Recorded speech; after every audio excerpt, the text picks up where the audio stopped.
Welcome to Amra's Armchair Anecdotes.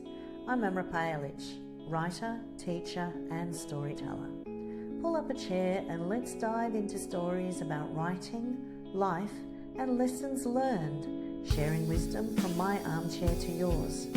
You can find the episode show notes, your free episode handouts and my how-to guides at amrapajevic.com/podcast. And now it's time to dive in.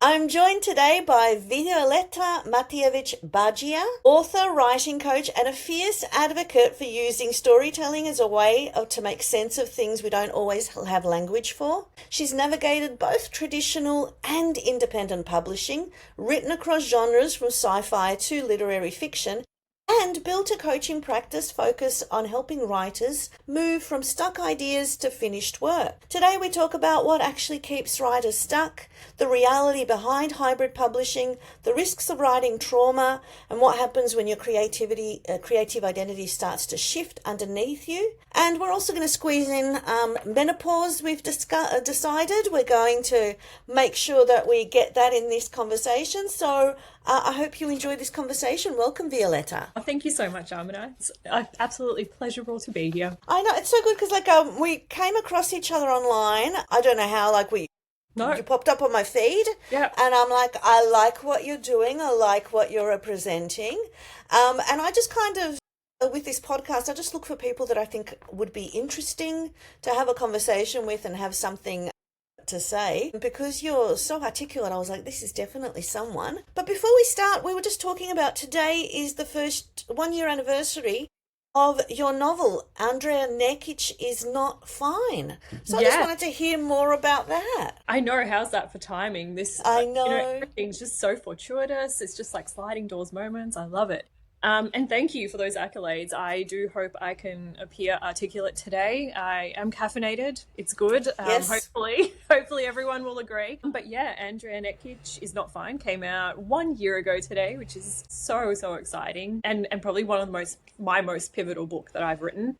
Obviously, all my other work has a dear place in my heart, but this one's extra special. So it's awesome. Really cool to be here and get to talk about her as well. Yeah, so why do you think that, why are you saying that it's the most pivotal one for you? Can you tell us a bit more about that? Sure. So she's really pivotal for me because it was the first time I ventured into literary fiction. When I first started, it was science fiction, it was young adult, it was dystopian, a bit of space opera for all my Star Wars nerds. And, it felt great. I loved writing those stories and, of course, injecting, real life events and traumas and problems that someone may face, but in an accessible and fun environment. Whereas Andrea Nekic, I wanted to get into the nitty-gritty headspace of myself. And it just so happened to be that I started writing it maybe a week or two into our first lockdowns here in Victoria. As I'm sure the whole world knows, we had the worst lockdowns. They went on forever, which was actually a great time for me creatively. I wrote a few books, which was amazing. But specifically Andrea, she came to me. I wrote her in 28 days, something like that. It was wild. She basically took over my entire being and it just had to be done. And it was also healing for me because it's a fictionalized retelling of the events of my life. So growing up, coming to Australia as an immigrant, facing bullies, facing the whole, you don't quite belong there, but you don't quite belong here. It was a weird juxtaposition in life and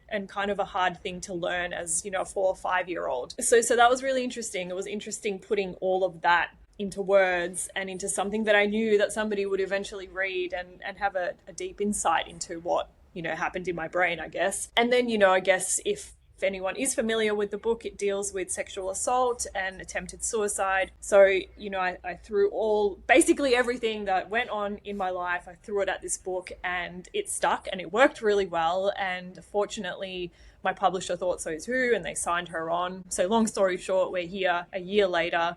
The book has been out. It's been amazing. And I feel amazing having shared that story. So it's been very liberating, I would say. Yeah, you do have, because, my debut memoir and then my memoir, just what you were talking about, because I lived overseas and we come sort of from the same region, what was once Yugoslavia. Yes. And is now different. And so I lived in Bosnia when it was Yugoslavia. And I came over here, even though I was born here, but I went there until the ages of 12. And then you come over and it is such a culture shock. Yeah. Such a culture shock. Like basically Yugoslavia was like 20, 30 years into the Yeah. past, in Yeah. terms of expectations. And for me, it was really difficult. I went into school, I didn't know what periods were, what tampons were. Yeah. No, So, nothing. yeah, suddenly everyone's like, you're supposed to pash. I'm like, what's that? Yeah. Get on? What? What? Yeah, it was just a huge, huge culture shock. And you face the bullying because you end up being like that little grandmother in the corner going, no, no, no, we don't do this. This is not how we behave. And apparently teenagers and young people don't like hearing those things, No, no. especially from someone who's their age.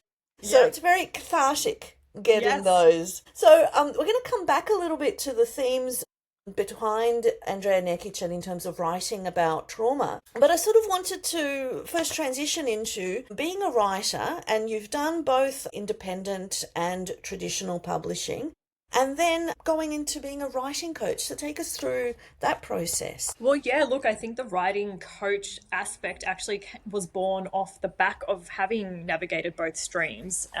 When I first had that dream of wanting to be a writer and author and being published, there was obviously self-publishing existed, but in my brain it didn't. It was a stream I was not interested in. I had blinkers on. For me, success was I want to land a publisher. I want to know that I've done this work and that somebody has deemed it worthy. You can look at that and unpack it however you will. I'm sure my No. therapist will unpack it either way. But there are benefits because I went through the same thing as you, Yes. traditional to independent. Yes. And I see people who went straight into independent and they really struggle with a sense of self-worth, even though they are making bank and they are entrepreneurs and unbelievably business-minded. But it is terrible how there is this sense of, oh, someone did actually pick me. Yeah. And they did, give Yeah. me that tap on the shoulder. It's almost like that fairy godmother gave us a Yeah. tap on the shoulder. And so the advantage is that there is a lot of noise that we don't have, Yeah. that perhaps if you don't have that pathway, you might have. Yeah.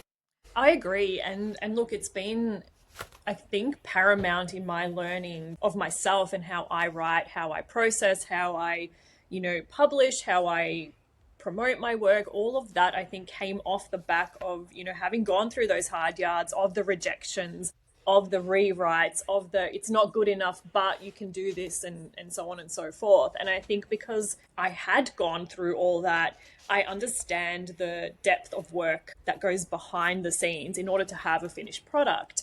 Versus, I think even when I attempted, my first self-published book, I still kind of had that, but I can just, hit publish and it's out there, like, who cares? But of course I care because I'd been through all the hard yards in the other stream, and I saw, how many rounds of editing it takes, how many fine-tooth comb rereads it takes, how many people need to look over it in order to make sure that, in one scene she's not wearing sandals and in the very next scene she's wearing sneakers, right? It's all the little details. And I think because I had such she was a very, very detailed and detail-oriented editor with my publisher, my first publisher, that it taught me to put that hat on myself. And I think because I had such a good experience with her, it's now taught me to, I guess, translate that kind of experience into my self-publishing work, which I still do. There are still some books that I choose to keep purely for myself, for the fun, and I publish them independently. And then I've got the two publishers that I work with for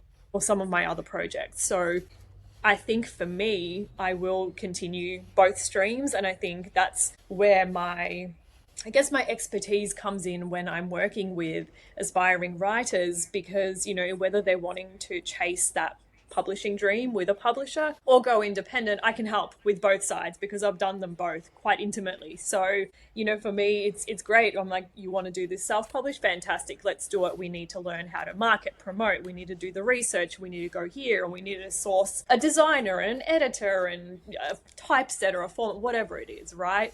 But then on the other side of that, if they're looking at that independent, the traditional publishing route, I can also help them research, do you want an agent? Do you want to do this solo? How do we find, publishers that are accepting unsolicited manuscripts? So I've got the experience from both sides. So I think that puts me in a great position for pretty much everyone, which is great. No, I do agree because, I view my publishing, and I think you do the same. It was like an apprenticeship into the publishing world. We had the editors that were supporting us in terms of learning how to do the craft and to improve on the craft. Yeah. But then we also, had the publicist, we had, people doing all these things for us. And then when you are the independently published and you are the publisher, you need to do all of the writing, the editing, the proofreading, the layout, the cover, thinking about the metadata, making sure that that's all Of up course. to scratch. And then there's the whole marketing side of it. Oh gosh. Yeah, which, to be honest, in one sense is 50% of the job and takes Yeah. up quite a bit of time. So yeah, it is a huge advantage. So you're doing both and you're doing the writing coaching. And also like one of the things that I was really struck by is the way that you have really embraced the promotion side of it and really building that audience and really connecting with readers. What are some of the things that you've learned through that process? I think the biggest thing I've learned, and I am continuing to learn, is that, there's obviously trends that take off, make you go viral, and it's not something that I've hit yet, maybe someday, but it's also something I'm not chasing anymore. And that's the biggest lesson I've learned. I think when I was trying to fit myself in a shape that I didn't belong in, the content that I was putting out didn't feel authentic. It didn't feel like anything that any of my readers would appreciate or, gel with. And that's the last thing I want. For me, especially with Andrea and the books that I'm subsequently writing, everything is about connection and the realness of human story and human trauma and how humans connect. And so I found, again, the biggest lesson for me is the more I try to sort of squeeze myself into this little perfect shape of what, media and socials looks like for an aspiring author, it just didn't work. I had virtually no interactions, no connections. People couldn't care less about anything I was putting out there because I didn't care in what I was doing, and it comes across, right? So the second I learned that and understood it, I pared it back completely. I was like, you know what? I think I mentioned to you before we jumped on the call, I'm being real. Like if I waffle a lot, sometimes I don't say words, I miss words because my brain's going too fast. It happens. But obviously the people that are there, still listening, still following, are there because they like that content. And it's unfiltered, unedited. I don't bother.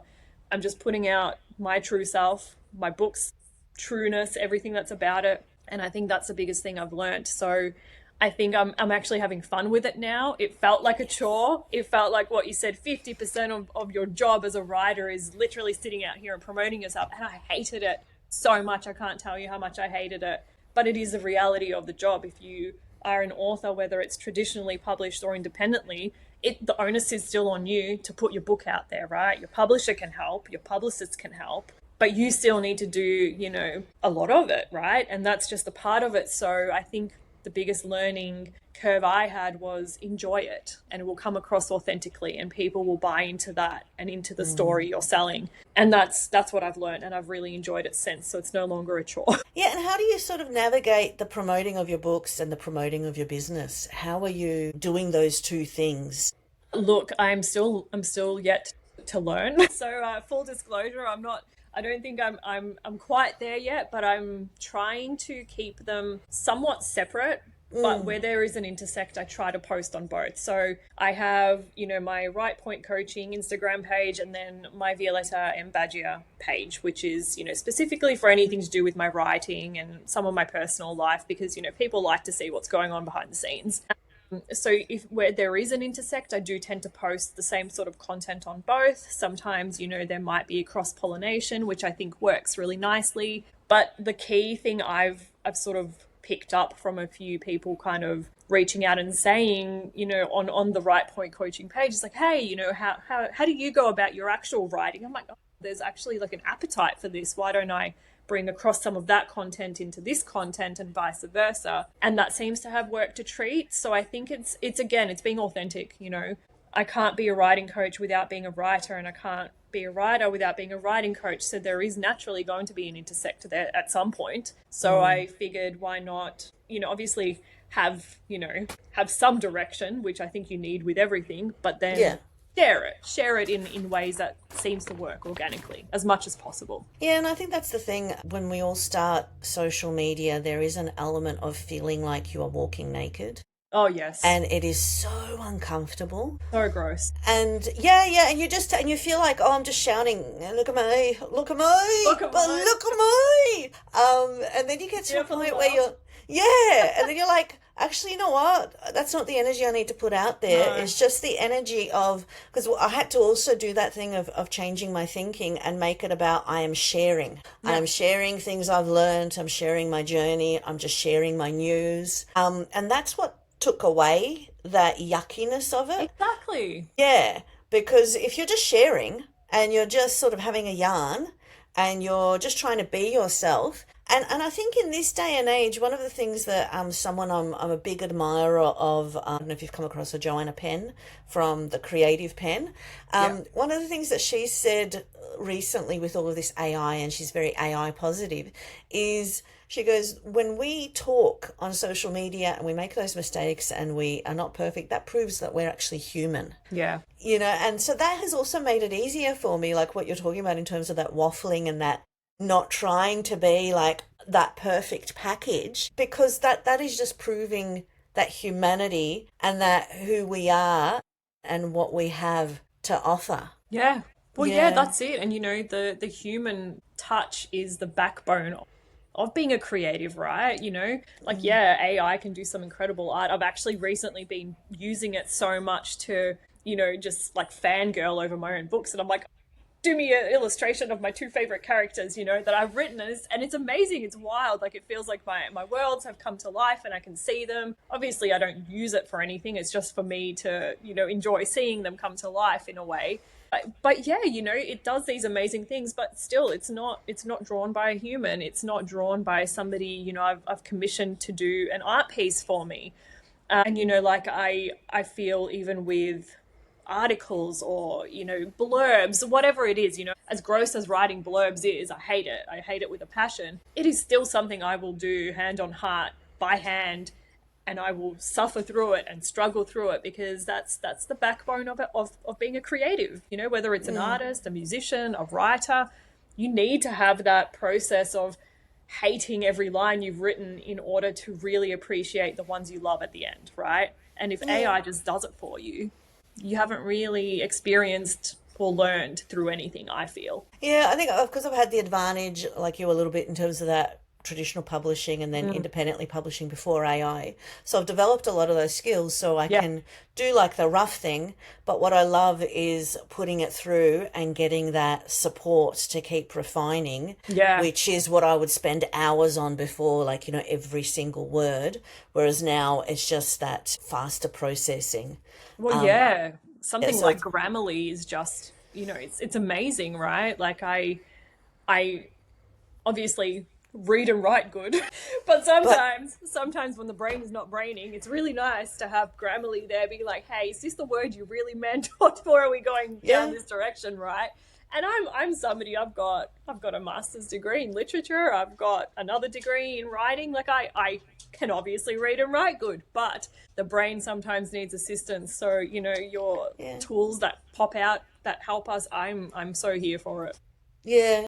And, like when we are in this world where we are having to do so much, yeah, it is. I just wanted to sort of go back to, because, the traditional publishing is really becoming hard now. And so there is a lot more expectation of authors to have their books at a good position, to really be as polished as possible. How's that? Are you seeing some of that in terms of your coaching and supporting authors to then be able to submit to traditional publishing? Yeah, look, that has been quite a common pain point I've kind of experienced with a lot of the people that I've worked with. And like I'm there for it. I can help them refine. It's something I'm really passionate about. But what I'm more passionate about is, I guess, even before you get to that stage, is making sure that it's refined to a point where you're happy with it. We're not talking about refined for the industry yet, because sometimes I feel if we are working towards getting it refined for industry, we're not telling the true story in the way that it should be told, with the rawness, with the mistakes, with the learning curve going through it. So what I tend to try and, guide people towards is, let's write this in the way that you want to write it. Don't worry about making it sound good or pretty or, whatever it is. We can fluff it out. We can cut it if we need to, but we need to make sure that what we've told is the version we want to tell. Because I've experienced that. I did change my first book. That was the first one that was ever signed onto a traditional publisher. I changed it so much to a point where I didn't even recognize the book anymore, but I did it because that's what the industry deemed, a requirement. And it landed the publisher. Great, happy days. But I still had that feeling deep inside where I'm like, this is not my story. This is not the way my character would have progressed with her life, which I'm not going to waffle on too much about it. But this is the book that ended up, they signed on all 5 books. I had my rights reverted back to me maybe 4 years in, and then I self-published the whole thing with the characters the way I wanted them done, right? And then a few years later, my current publisher actually asked if I wanted to republish with them, but in a way where I could keep the story as authentic as I wanted to. And that, I think that was the difference between being strong enough to say, I'm fighting for my characters and the story, and if you don't want it that way, I'm happy to go self-publish. It's fine. I don't care. Yeah, and that's what people don't realize, because when I had my debut novel picked up, I had 2 offers. And I met with each editor, and they had a very different version of how the story should be rewritten. And I ended up going with the editor that I thought gelled most with my vision. And then even with my memoir, I had my agent like, we need to, I had originally read it in first person and third person in my mum's point of view. And then the agent was like, to make it more commercial, we need to change it into first person. And I had Alice Pung, who was my mentor, who was like, no, you shouldn't be changing it. It really works. But that's the thing, when you're so desperate for publication, you really kind of, weigh up, I'm going to give up that vision because I want that tap on the shoulder. And so there are those compromises that have to be made in the traditional publishing space. And the independent publishing space, you do have more of that, ownership, that you are the one making the decisions ultimately. Yeah, 100%. And I think, that is such a great space to be in when you do have that freedom and the flexibility to really own what you're putting out there, as long as you're comfortable with all of the other aspects, the promotion and then the marketing and then getting it edited and polished up, which, there are so many amazing editors out there that you can find on, through word of mouth. I'm sure like everybody in this space, most of your listeners will be in the writing space to some degree. So I'm sure every single person here can share, an editor they've worked with or somebody that they're really fond of, or heard through the grapevine, another one who's a really great editor, or we're definitely not short of choices, which is amazing in this day and age. So I feel like whichever route people do decide to take, there are so many options now to get your book to that polished state, whether it is like I had to, change it up to meet requirements or not, say that this is my story, these are my characters, and I'm going forth as they are. And like I said, especially with that book series, I'm so glad I got to experience both sides, because now I know kind of how to really play both sides. Like I understand what is commercially acceptable and how to toe that line, right? Yeah. And also when you do the independent publishing and you're dealing with the cost of production and the cost of all of that background stuff, you have a different perspective with publishers where you're risk averse because you actually have to put money into it. But having said that, I still do have a problem with the traditional publishing model. There are some great publishers, as you found, and as I found, where they really work with you.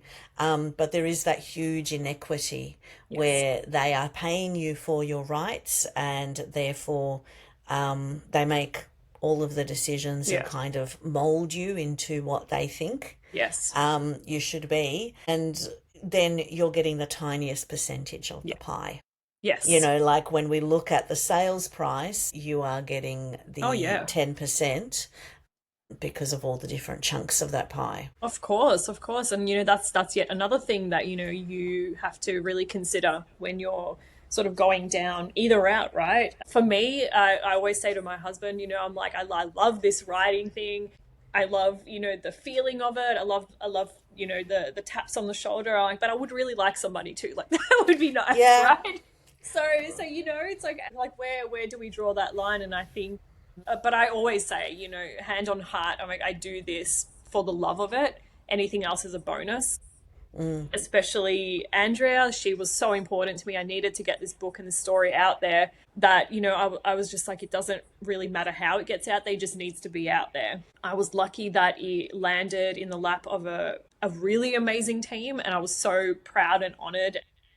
To this day, I've not worked with a better team in that space. Obviously, all my other books have been sci-fi, so it's a little bit different, but still, right? It's the care and the attention that the book got, but not just the book, but me as a person, especially being such a personal story, just there was so much checking in and making sure that I was happy with how things were done and why the suggested changes were suggested. It wasn't just a matter of, well, for commercial reasons. It's like, okay. It's like sometimes I need a Yeah. little more, please. Well, and that's the thing, like when you are writing things that are so personal and you're wanting to do it because you know that your experience is something that is going to help other people. Because when I was writing my memoir, about being parented by a mum who suffers from bipolar, she was so generous in sharing her story and in sharing the reality. And originally I had all of the names changed, and then she said, no, you could use my Yeah. actual name. Yeah. And I just remember her crying so much when we were getting letters and emails from people who had read and felt that connection. Yeah. Um, and so, that's why it's so important to be protected and to really honor the story. How was it for you in terms of, writing this story that was so personal, and carried a lot of emotional trauma, but you really wanted to sort of advocate and to share that? Because I see that as something that you're also doing on your space online where you're Yeah. advocating. So how's that been for you? Look, it's been challenging. The book actually sent me to therapy. So so that's, I guess it's a bonus. It's good because I got to really focus on addressing things that I perhaps hadn't, or I thought I've dealt with it in my own ways. And and I think for a while you can, right? But at some point something breaks the camel's back and you have to, address it. And so, this was a great catalyst. It helped me write the book, but it also sent me to therapy. So it helped me kind of get to really good, comfortable places with myself, which, I'd never really shared with either of my parents what kind of transpired or what went on in high school. So that was yet another catalyst for me to actually sit down and have this conversation with my parents. And, there was crying, and there was, like, I wish you told us, and like I wish I'd told them too. I would have been less lonely, right, going through all of that alone when I was 18. Because I think, and correct me if I'm wrong, but you would probably tend to agree, right, being raised, I guess, in that Balkan household, you grow up, right? Whether it's because you have a sibling to look after, or because it's just the way it is, or because, you've experienced things like war and you've had to come here and just grow up, right? So whatever it is, it's kind of taken away what should have been more of a childhood and placed you in this neither here nor there kind of, almost, I don't know, it's like a weird in between space where you're still a child and you're still wanting to do all these things, but then you're also a little bit more mature than most children because of the things you've seen and done. So it puts you in a very interesting place. Like I said at the start of the podcast, where I experienced that bullying at the start, and a lot of that was because of that kind of weird, like you said, that little grandma where you're sitting there and you're like, this is not, because I myself was born in Bosnia. So yeah, we had that kind of upbringing. It's like, no, this is not the way we do things. And it's definitely not the way that anybody in our, like, No, would no. do. So it was like a culture shock, right? You're like, oh, this is bizarre. And so yeah, that paints a target on your back. So I think, I now, having being a parent myself, I have, I guess, the lens of a parent in also understanding how my parents, who came here with nothing, would have felt, and how challenging that would have been, and how isolating. And then there's me, this child that they're also having to now be like, oh, like everything's good, it's going to be okay. And, you can clearly see that it's not. They're struggling in their own way. I'm struggling my own way. So there's this butting of heads, and nobody really understands because, again, in that Balkan background, the conversation wasn't really about feelings or emotions, right? It's kind of like we just get it done because we have to get it done and we just move on, right? And so now, as a parent, as somebody who's gone to therapy, as somebody who I'd like to think is quite, open with discussing feelings, I sat them both down. I said, look, these are the feelings. This is what I'm going to write about. This is the book. I've changed names because, for legal reasons, obviously. But this is what it's about. So I don't want you guys to pick up the book and be like, oh dear, like, what is this?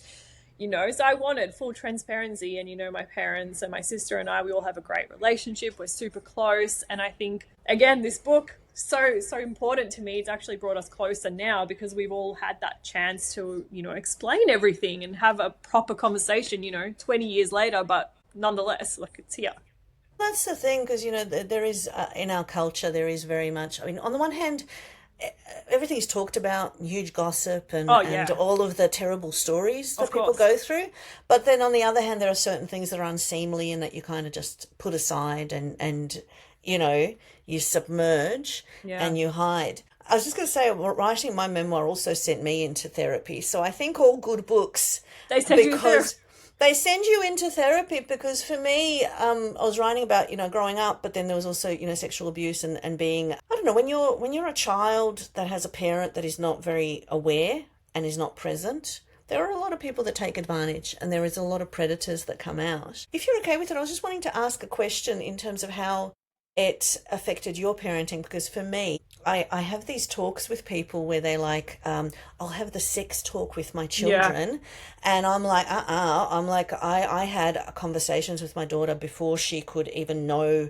what, I never wanted her to be like, this is what sex is. Yeah. Because my first experience with the sex talk was when someone was taking advantage of me and me Yeah. telling my mum and thinking that was a game, not Yeah. realizing that it was molestation. Yeah. And so I had this view, I will never have my daughter not know what sex is. Yeah. And that there are people in the world that might do things that are not okay, because it's not Yeah. enough just to say stranger danger. You kind of Yeah. really have to unpack a You lot have of things, because predators start out with flattery, with ingratiating themselves. There's a whole process there. So I was just wondering, do you feel comfortable talking about how that might have impacted on your parenting also? Yeah, look, I'm still in the very early stages. My daughter's not even 5 yet. So thankfully, I've got a little bit more time, but we definitely do really go in with the setting boundaries conversation. Even as a 3-year-old, a 4-year-old, we've taught, like, if we're tickling and she's like, no, stop. We're like, okay, stop,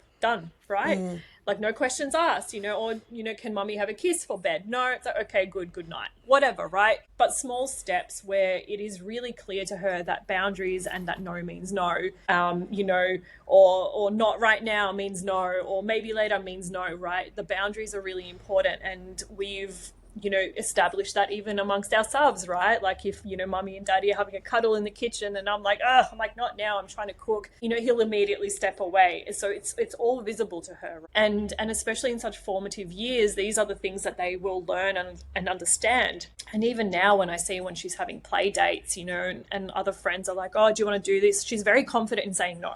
And that is so important, because that's something I never had. I never had that, because I had this ingrained, just be polite, smile, do whatever the adult says, because that's the way it's done. Yes. Right? And Our so, culture. You culture. kiss people. They force you. You hug them. You shut up. If they put you on their lap, Your lap, you have to be yes. quiet, and you have to be. So Yes. they're basically training you Yeah. to be biddable, Exactly. and that is the children that are in a sense, magnets Yeah. for predators. Exactly. And so, that's what happened to me. I was 18, fell into a relationship with this guy who said all the right things, did all the right things. And even when it was something I didn't want to do or was uncomfortable to say no, I couldn't do it, because I had no idea, I had no voice. I didn't understand that that's something I could do, and this is an 18-year-old girl, right? So Yes. could you imagine a child, like, if they don't have that articulation or the understanding or the confidence? I think it really comes down to the confidence in saying no and knowing that you're allowed to say no, that it's not going to be like, no, we don't say no to, Yes. to Barker or Dether. Like, what? It's like, no, you say it. Like, even my parents now, my mum will ask her, like, oh, do you want to, come and play this? And she'll say no. She's like, okay. So again, it's like, it's, thanks to this book, I've been able to have these conversations with my family as well, where now we all are on the same page and everyone understands. And, obviously living in Australia for so long, we've learned of the new ways. So Yes. it is, right? Yeah. It's something that's a lot easier. So I think when that conversation does have to come up eventually when she's older, it won't be so hard to say, well, if you don't like that thing, you just don't do the thing, or say no, or walk away, or even, I'll come and say no for you. Like I'm here, I'm in your corner, right? It's not, and like kudos to our mothers and our parents, and our grandmothers, they were also raised in this way. So how else could they teach us if they didn't know, right? So I Yeah. think it's this amazing thing that we have this opportunity now as Balkan women in Australia with all this knowledge and articulation to be able to teach the next generation of the way that things should be for them. So Yes. yeah, so I think we're so fortunate to be able to do that now. Yeah, I agree because I feel like I'm getting to be the parent that I needed and that I Yeah. wanted, and that's healed a To lot of my protect and trauma. heal the inner child, that's right. Yeah, yeah, which really helped. I also just wanted to talk about, when we write trauma and then we're sort of out there advocating and wanting to share our stories to help people, but then also, sometimes it can lead to emotional fatigue and Yeah. those boundaries in itself where people sometimes there's that vicarious thing where they want to know more than, Yeah. and you're like, no, Mm. but sometimes, it's just that emotional. Is there tips that you can share or conversations you can have for writers who might be exploring writing about their own trauma? Yeah, look, the biggest bit of advice I can give is set those boundaries for yourself and rest when you need it. Because even going through the editing phase of this book, it was really challenging in the first sort of 3 or 4 months because we were on really tight schedules, and I think we were churning out like rounds of edits at every 3 to 4 weeks. And that's obviously going through the whole thing and unpacking the whole thing every single time, line by line. And, I think in the moment I can desensitize and be like, cool, it's just words on a page and we're just grammatically checking things to make sure they work for the sake of publication. But once that's done and the adrenaline's worn off,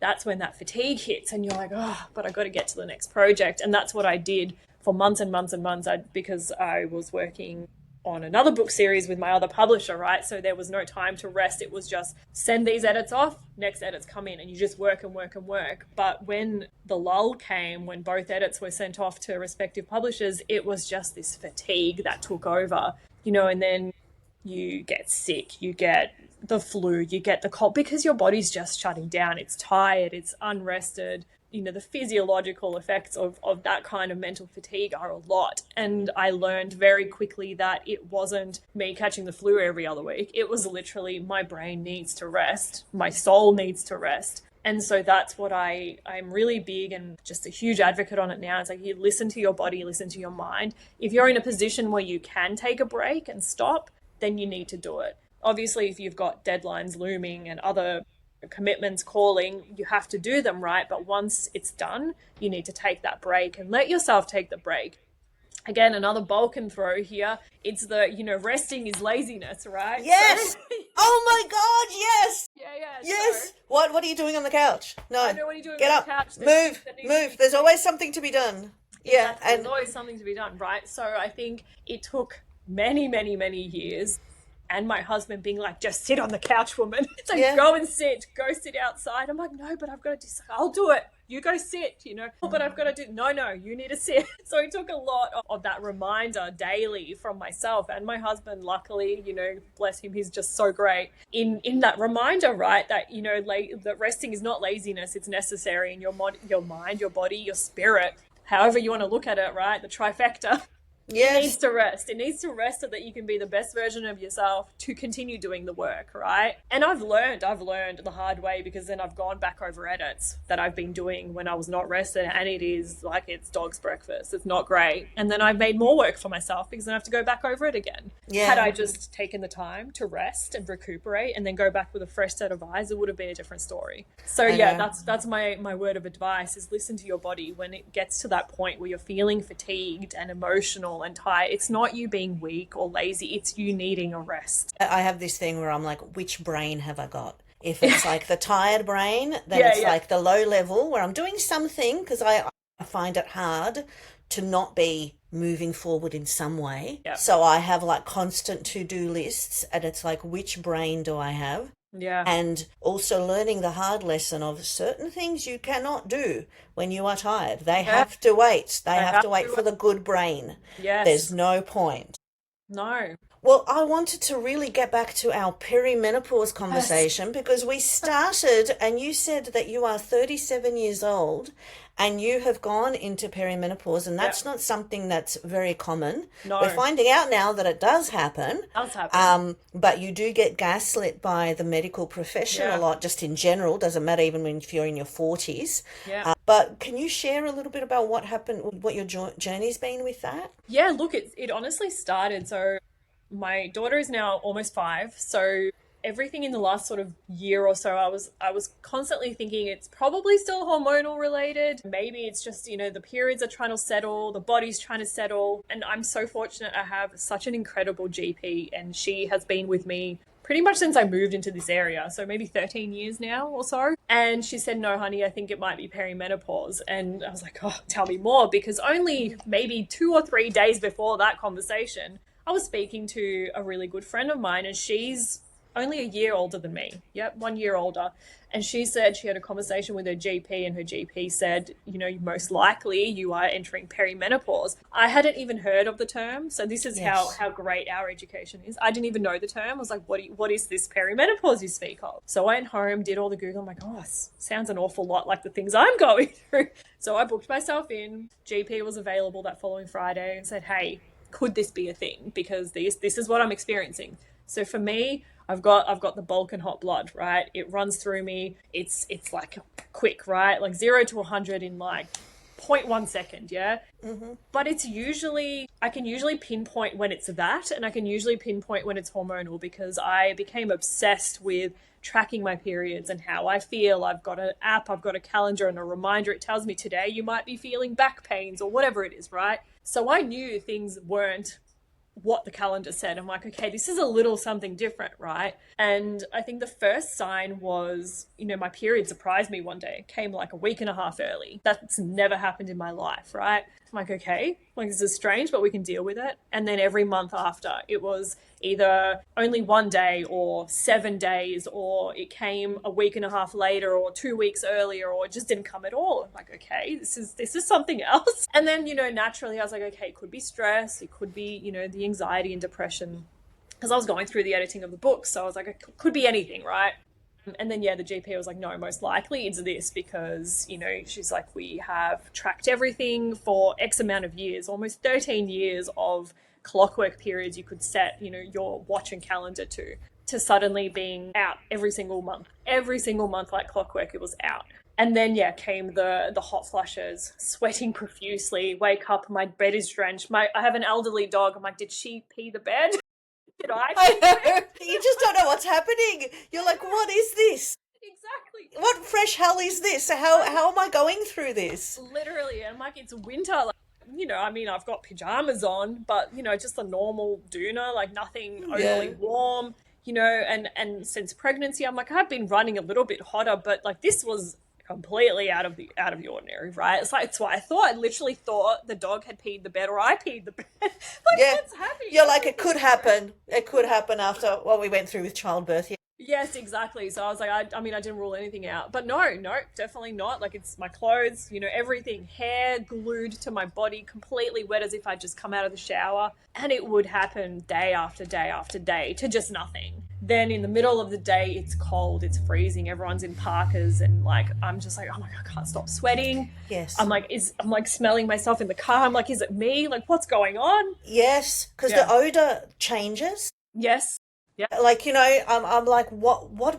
And I'm like, really? And having to change and put on, and have deodorant and stuff. You're like, oh literally my God, always this in my is, handbag now. yeah. My hair in the shower, clumps in Yeah. the sink, and I try to take care of it. I use treatments and, eat well and drink lots of water. I know there was just clumps in the shower and in my hairbrush. So yeah, so I had that conversation. Luckily for me, I've heard so many awful stories of, medical professionals gaslighting female patients. It's just in your head, it's physiological, it's whatever, right? I was so lucky that, this GP that I spoke with was actually saying, look, it's not overly common, but it does happen, and we're learning more and more about it. So, this is potentially what it is. So it was just really refreshing to have a conversation where, I've realized, that fire, that like instant, mood shift, it wasn't just me, losing it or suddenly being like, oh, I can't stand anyone in my life. Like it's not Yes. like that at all. It changed, and also for me, whenever I got the hot flushes, the rage, Oh, yeah. I actually blacked out. And I remember going into school because I'm a teacher, so it was really horrible. And I went into the school, and my year seven looked at me with his lovely blue eyes, and he said, "Please, Miss Palich, please don't be angry with us like you were yesterday." No, bless. And so I had to find a GP who dealt with menopause. I went to the Australasian Society of Menopause, and they have a list of GPs who are actually trained in it. And I went to her and I said, if this continues for much longer, I'm going to be out of a career. I'm not going to have any friends left, and I'm going to be divorced. Because I knew that things were bad when my daughter came in and sat next to me while we were watching TV, and she started singing, and I went into a rage. No. And it took me an hour to calm down, and I went, yeah, I don't think it's her. I think this really is me. Yeah. Yeah. What sort of treatment are you getting for it? So nothing at this stage. At this stage, I think because she said it was still so early and such early days that she was like, let's just manage, see how we go. A lot of taking time for yourself and, stepping back from the things that, I disagree with that vehemently. I disagree with that vehemently. What shall I do? Tell me. Please go to either her or go to another GP that is on the Australasian Society of Menopause and explore hormone replacement therapy. Some people, for me, it saved my life, literally. I was getting, I would say almost suicidal, the mood and the feeling of my life and just my body. And I would keep trying to practice gratitude. Yeah. Where it's like, but I've got this and I've got that, but why? But you can't talk yourself out of it. You just cannot. And so for me, I'm on Implanon because I cannot have periods. I'm trying to say it. I'm learning how to say it. Adenomyotrosis. Okay. So it's not endometriosis. It's a different type, but it's still the bleeding is going into my stomach. Oh gosh. Yeah. And not where it's supposed to be. Yeah. And so the only way to manage it is not to have periods. And so I'm on Implanon, which gives me the progesterone, and then I'm on estrogen gel. Yeah. Which once I started using that, the hot flushes vanished. My mood within 2 or 3 days stabilized. My libido came back. My tolerance. I even lost, I was turning into a sociopath, which was interesting, but I had no empathy at all. Yeah. I was completely savage. It was quite interesting, actually, because you know how you spend your whole life thinking about other people?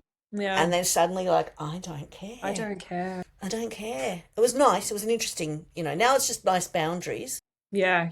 But the biggest problem for me was I went into psychosis and started having ghosts in my bedroom, which was a fun few months. That's terrible. I know.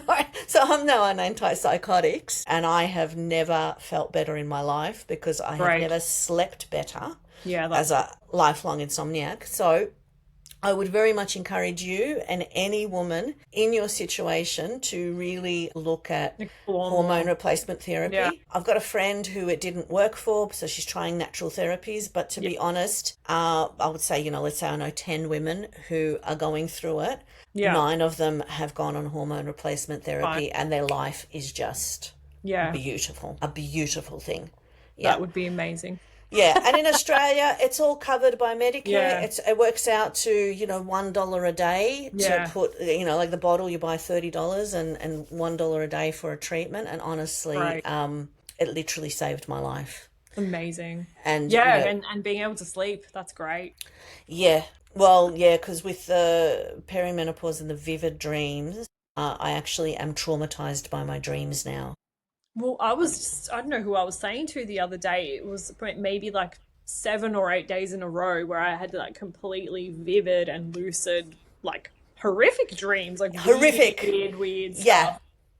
Yeah. Are you another person? Because I'm having these dreams where I'm another person and I'm doing these really horrible things as another person. So every single one that I've had has been from my point of view, but not me. It's through another person, Like Yeah, I'm yeah, yeah. a person doing things and like kind of going through the motions, and it's all like very strange, very Yeah, strange. yeah, Like, I don't know, one of them was like, I don't know, scaling like a volcano and like it was erupting. And that was horrific because I have a lifelong phobia of lava and it's been horrific to see that. And then the hot flash, so I'm boiling, I'm hot in the Yes. it's like this, exciting like 4D experience of seeing this dream and feeling the heat. And I'm like, I'm gonna die. Yeah. And then, Yeah. I wake up, I'm like, oh, like, what was that? Why? I don't know, like some of mine, they are so disturbing. Yeah. I am just like, I don't want to remember. I don't want to know. I Yeah. don't want to be in this headspace. Like, you know how once upon a time you used to dream and you'd be like, oh, that was a nice dream. It's like, do I need therapy for this dream now? Yes, it never happens anymore. It's so strange how the biochemistry just changes. Yeah. Well, thank you so much for sharing that because this is, Hope it helps somebody, even yes, in your 30s, it is possible. So it is. It is.